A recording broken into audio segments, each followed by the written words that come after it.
Sir நேத்திக்கு news வந்திருக்கு, வடநாட்டுல ஒருத்தரை அரெஸ்ட் பண்ணிருக்காங்க. வருத்தமான விஷயம், ஆனா அதுல ஒரு சந்தோஷமான விஷயம் இருக்கு.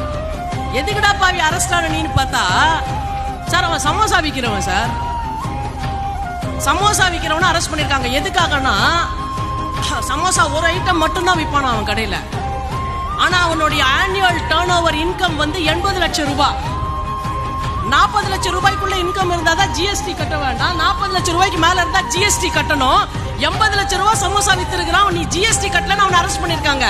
சோ மாணவர்களே, சகோதரிகளே, ஃப்ரெண்ட்ஸ், நல்லா தெரிஞ்சுக்கோங்க, 80 லட்சம் தான் நம்ம டார்கெட்னா சமோசா கூட நம்ம விற்கலாம், மசால் வடை விற்கலாம், டீ போட்டு விற்கலாம். நாம என்ன செய்யறோம்ன்றது முக்கியம் இல்ல, ஆனா நாம செய்யறதுல நம்மளை விஞ்சறதுக்கு ஒரு ஆள் இல்லாத மாதிரி நாம அதை செய்யறோமான்றது மட்டும்தான் முக்கியம்.